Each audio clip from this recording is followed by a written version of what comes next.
নমস্কার। বামনহাট দর্পণ নিবেদিত তাহাদের কথা অনুষ্ঠানে আবারও আপনাদের একবার স্বাগতম জানাই। আমরা আজকে চলে এসেছি চৌধুরীহাট শ্রী রামকৃষ্ণ মিশন আশ্রমে। আজকে আমরা চৌধুরীহাট রামকৃষ্ণ মিশন আশ্রমের বিভিন্ন ইতিহাস সম্বন্ধে জানব এবং এখানকার শ্রী সম্মানীয় মহারাজের সঙ্গে কথা বলবো এবং তিনি আমাদের এই আশ্রম সম্বন্ধে জানতে সাহায্য করবে। আপনারা দেখছেন তাহাদের কথা অনুষ্ঠান। আজকে আমরা আসছি চৌধুরীহাট রামকৃষ্ণ আশ্রমে। আমরা এবার আস্তে আস্তে ভিতরে প্রবেশ করব। নমস্কার। আজ আমরা এসেছি চৌধুরীহাট শ্রী রামকৃষ্ণ আশ্রমে। এলাকার গর্ব, এলাকার ঐতিহ্য এই আশ্রম আজ তাহাদের কথা অনুষ্ঠানের বিষয়।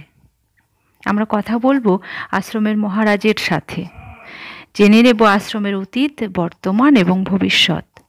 তার মুখ থেকেই শুনব মহাপুরুষদের বাণী। আসুন আমরা কথা বলিনি। আমরা চলে এসেছি চৌধুরীহাট শ্রী রামকৃষ্ণ আশ্রমে। আমরা আজকে যার সঙ্গে কথা বলবো তিনি হচ্ছেন চৌধুরীহাট রামকৃষ্ণ আশ্রমের মহারাজ তথা সম্পাদক। নমস্কার আপনাকে। মহারাজ, প্রথমে আপনার নামটা জানতে চাইব। আমার নাম হচ্ছে সন্ন্যাস, নাম হচ্ছে স্বামী সেবানন্দ, আর ডাক নাম গৌতম মহারাজ বলেই পরিচিত। প্রথমে আপনাকে ধন্যবাদ জানাই, আপনি আমাদের মূল্যবান সময় দিচ্ছেন। আমরা সরাসরি আপনার কাছে দ্বিতীয় প্রশ্ন চলে যাচ্ছি। আপনি কতদিন ধরে এই আশ্রমে রয়েছেন? আমি তো এর আগে ছিলাম 96-এ ছিলাম, জলপাইগুড়ি মিশনে ছিলাম। তো ওখান থেকে আমি তো প্রাইভেট আশ্রমের সাধু, তাই এখানে 97-এ আসি। 97 থেকে আছি এখনও, ঠাকুরের ইচ্ছায় এখনও আছি। তো মহারাজ মহাশয়, আপনার কাছে জানতে চাইব যে এই আশ্রমে তো আপনি দীর্ঘদিন ধরে রয়েছেন, এখানকার পরিকাঠামো সম্বন্ধে যদি আমাদের কিছু বলেন। এখানকার পরিকাঠামো বলতে এখান থেকে আশ্রমের একটা হস্টেল আছে, ক্লাস 5 থেকে ক্লাস 10 পর্যন্ত। তো ওরা আবাসিকরা আছে, আর এমনি দাতব্য চিকিৎসালয় আছে, আমাদের গেস্ট হাউস আছে বড়। হ্যাঁ, আর এমনি আর এই রিলিফ আমাদের ঠান্ডা গরমের সময় আমরা ঠান্ডার দিনে কম্বল, গরমের দিনে আমরা যা পারি শাড়ি ধুতি এসব দেওয়ার চেষ্টা করি আর দিই।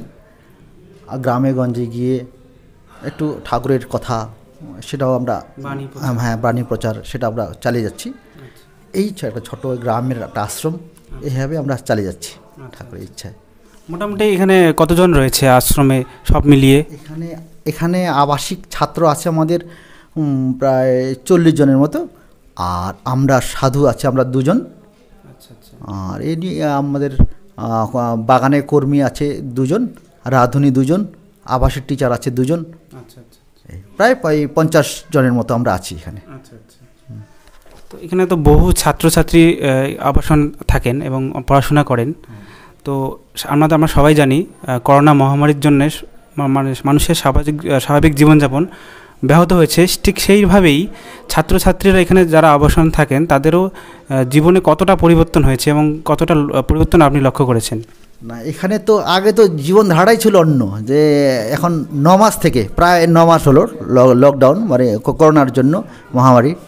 তো আগে একটা রুটিন মাফিক ছিল, এখন কিন্তু পুরো চেঞ্জ হয়ে গেছে, জীবনযাত্রাটাই পুরো চেঞ্জ হয়ে গেছে। এখনও পুরো আশ্রম ফাঁকা, হস্টেল ফাঁকা।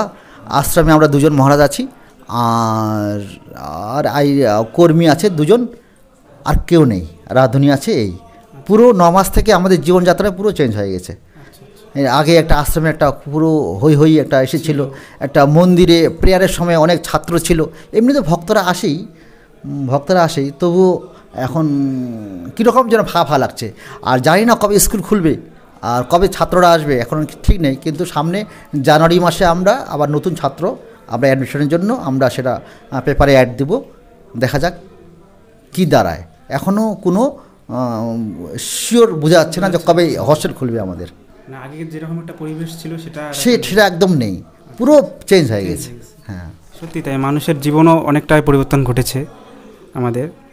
এবার আসবো আপনার কাছে, মানে এই আশ্রম প্রতিষ্ঠা নিয়ে কখন এই আশ্রম প্রতিষ্ঠা হয়েছে এবং তার যে সংক্ষিপ্ত ইতিহাস যদি আমাদেরকে বলেন। ও আশ্রম, তা আমি যখন এখানে আসি 96-7 আসি, তখন এখানে একজন ছিলেন,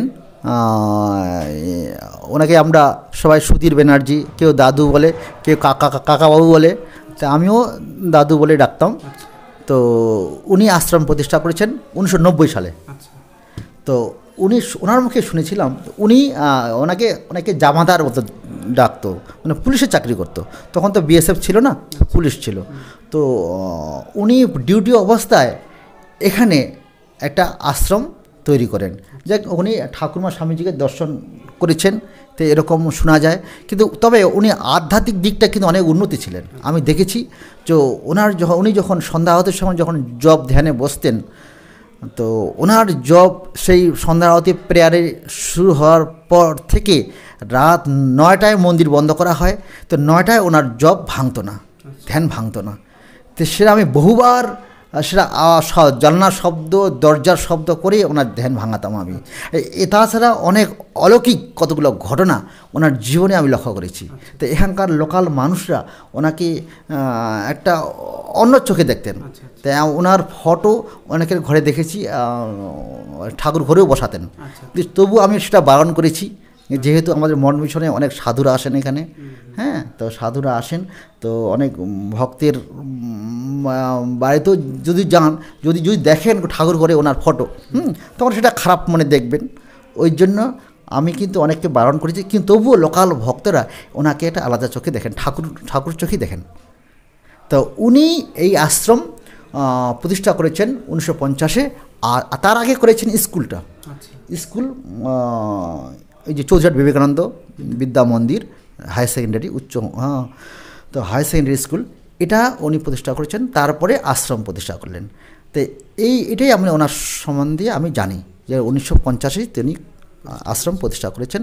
তো ওনার যে কতগুলো যে আধ্যাত্মিকের গুণে এইসব আশ্রমটা পরিধিটা এই যে সেটা ওনারই দৌলতে হয়েছে।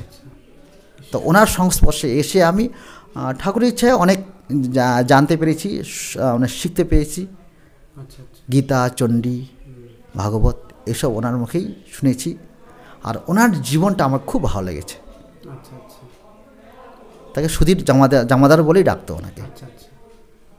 মানে ওনার জীবনে যে ঘটনাগুলো ঘটেছে আপনি যদি একটু আমাদের সঙ্গে শেয়ার করেন তাহলে খুবই ভালো হয়।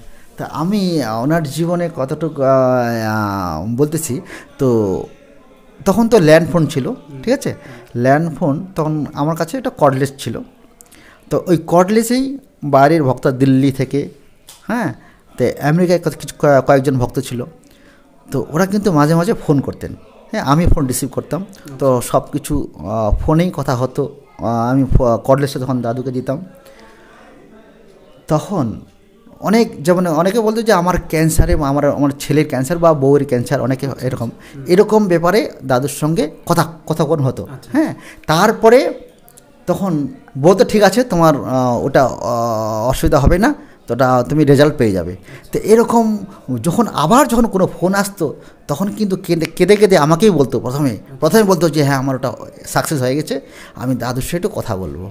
তো এরকম বহু কত মানুষের যে উপকৃত হয়েছে এই ব্যাপারগুলো নিয়ে। কেন উনি ছিলেন চণ্ডীর উপাসক।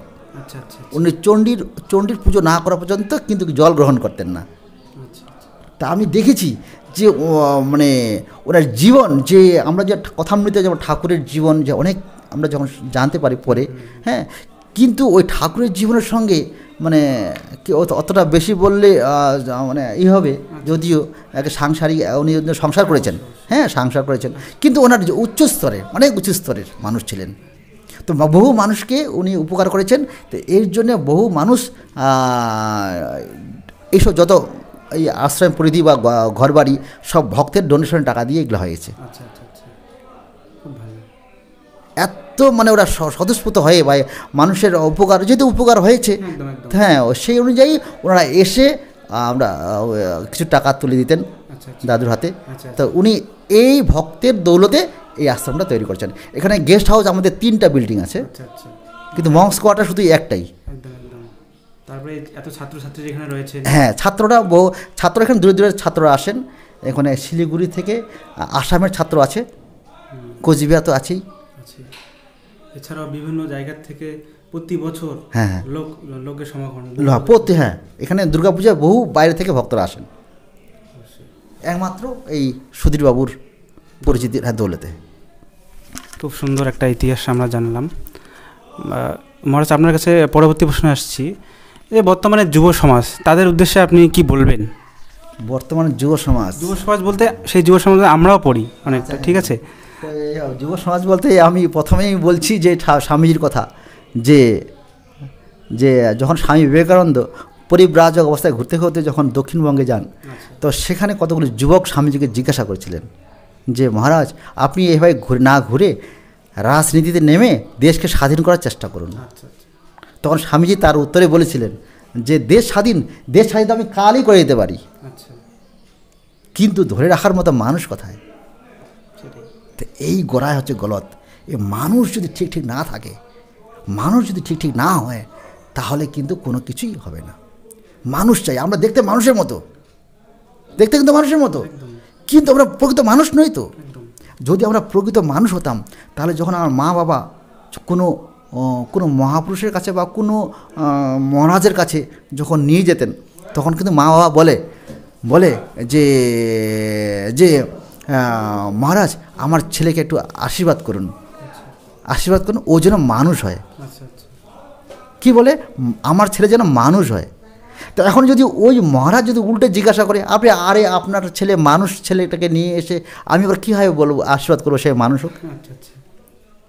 তাই সত্যিটাই যে প্রকৃত মানুষ আমরা দেখতে মানুষের মতো, কিন্তু আমরা প্রকৃত মানুষ নই। তো এই মানুষ করার কারখানা হচ্ছে মঠ মিশন, স্বামী বিবেকানন্দের যে এই সব যে মঠ মিশন তৈরি হয়েছে, যে সেখানে হস্টেলে নরেন্দ্রপুর, রহরা, তারপরে এইসব বড় বড় যে আমাদের হস্টেলটা মিশনের, সেখানে যেসব ছাত্ররা থাকে, সেখানে কিন্তু প্রকৃত মানুষই বেরিয়ে আসে। তো যদি আমরা ঠিক মানুষ করে দিতে না পারতাম, এই মানুষ করার ভূমিকায় প্রথম থাকবে বাবা মা। ছেলে যদি ছোট অবস্থায় দেখে যে বাবা কোনো ফকিরকে টাকা দিচ্ছে, বা কোনো ফকিরকে বিনা পয়সা ছাড়া বা বিনা খালি হাতে ফিরান না, যদি ছেলে দেখে, বা সন্ধ্যার সময় যদি দেখে যে বাবা মা দুজনে ঘর থেকে বেরিয়ে গিয়ে কোনো আড্ডা দিচ্ছে, কোনো পার্টিতে যোগ দিচ্ছে, সে ছেলে কিন্তু সেটাকে গ্রো আপ করে, ক্যাচ করে, দেখবে সে না দুদিন পরে ও যখন বড় হবে, তখন ও কিন্তু সন্ধ্যার সময়ও বেরিয়ে পড়বে। যখন বেরিয়ে পড়ে, তখন বাধা দিলে, যদি বাবা মা বাধা দেয়, তখন কিন্তু তার রিয়াকশানটা তাকে শুনতেই হবে, তাকে শুনতেই হবে। তা সেই বাবা মা ওই জন্য বলে বাবা মার ছেলের সামনে বাবা মাকে ঠিক ব্যবহার করা চাই। ওর সামনে আমরা স্বামী স্ত্রী দুজনে বাবা মা কেচাল করবে না। বা সকালবেলা যদি দেখে যে বাবা কী করে, ঘুম থেকে উঠেই সে দেবতাকে আর ঠাকুর দেবতাকে প্রণাম করছে, বা আমার দাদুকে তার দাদুকে হয়তো ফুল দিচ্ছে বা প্রণাম দিচ্ছে, হ্যাঁ বয়স্ক প্রণাম জানাচ্ছে, তখন এইসব জিনিস যদি যেসব ছেলে মেয়ে দেখবে, সে কিন্তু ছেলে মেয়ে কখনোই অমানুষের আচার গ্রহণ করবে না, কখনোই অমানুষের দিকে যাবে না। তো এই মানুষ গড়ার কারখানা হচ্ছে বাবা যদি প্রকৃত ঠিক যদি মানুষ হয়, তাহলে ছেলে ঠিক মানুষ হবে। আর চোখের সামনে যা দেখছি, পেপার খুললে আমরা দেখতে পাই, যা কিছু ঘটনা দেখতে পাই, অরাজকতা। তাই এখানে মানুষ গড়া এই যুব সমাজ বলতে আমি কি বলবো, এটাই বলবো যে আগে ছেলে মেয়েকে মানুষ করার চাই। প্রথমে বাবা মার কাছেই বলবো।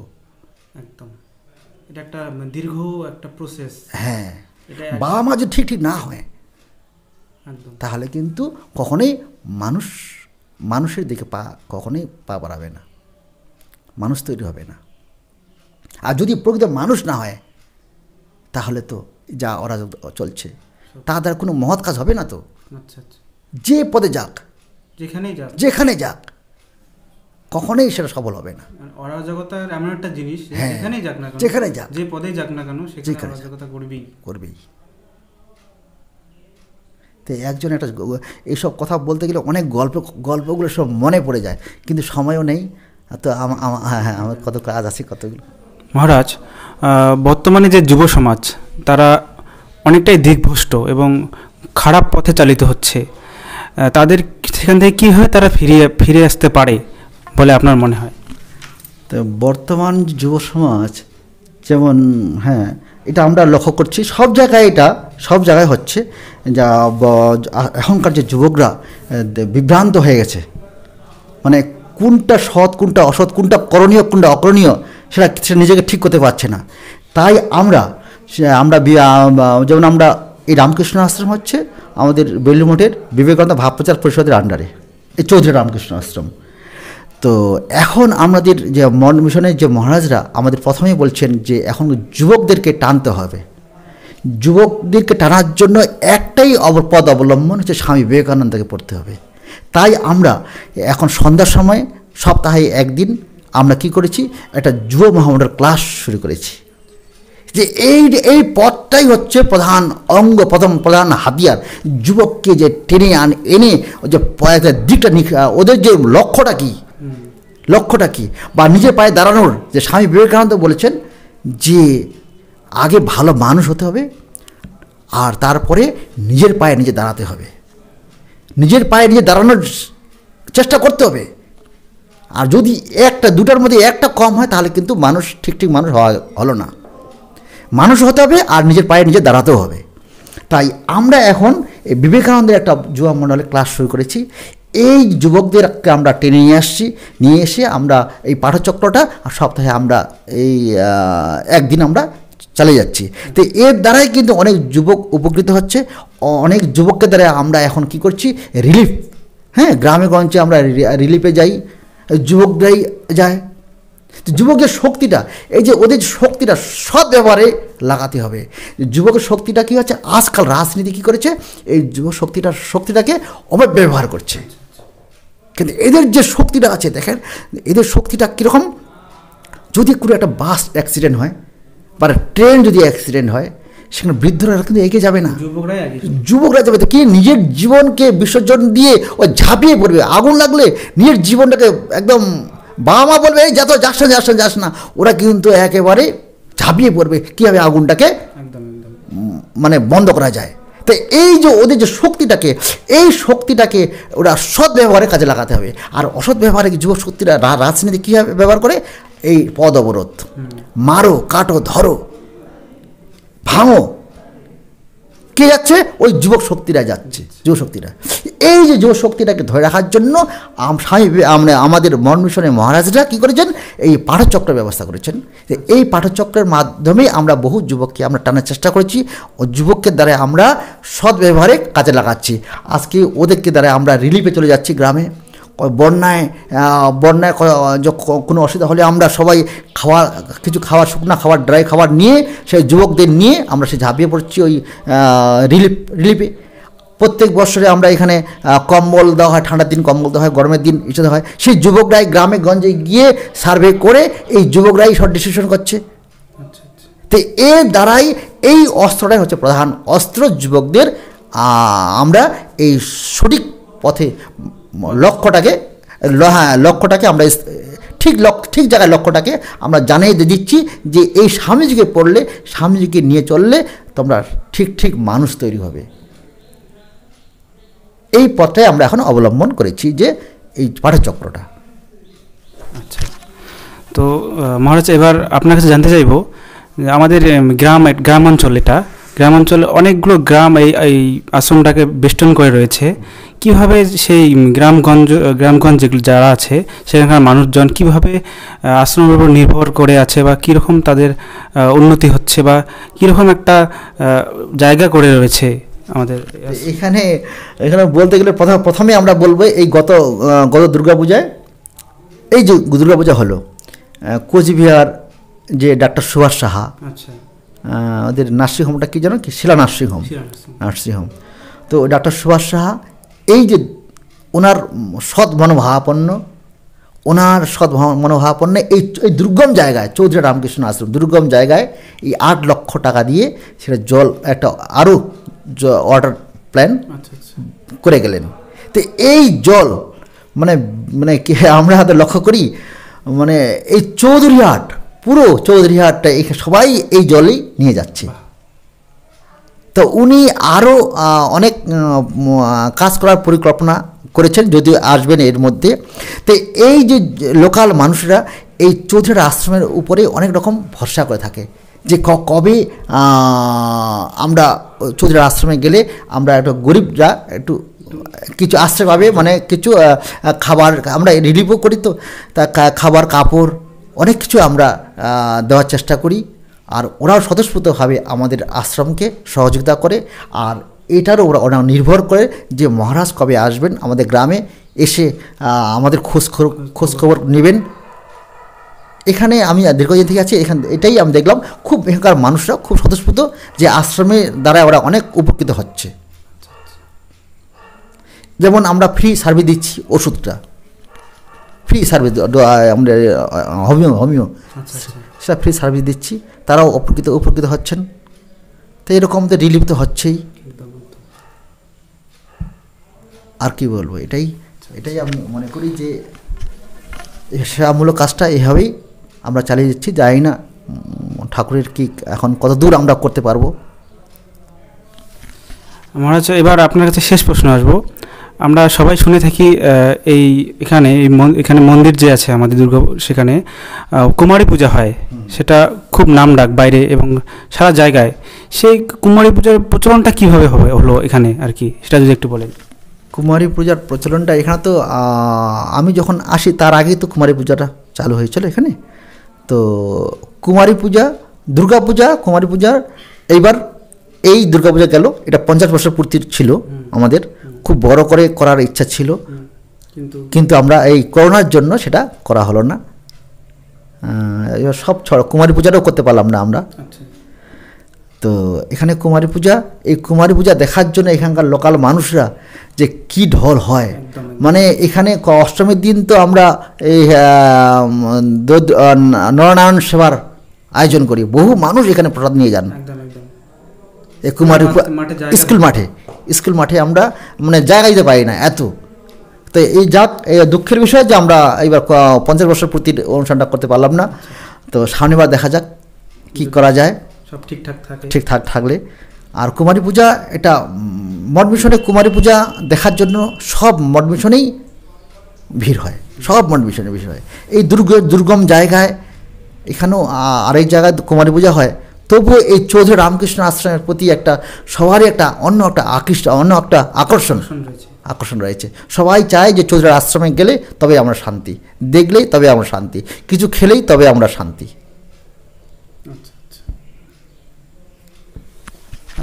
ধন্যবাদ মহারাজ, আপনার মূল্যবান সময় আমাদের দেওয়ার জন্য। খুব ভালো লাগলো আপনার সাথে কথা বলে।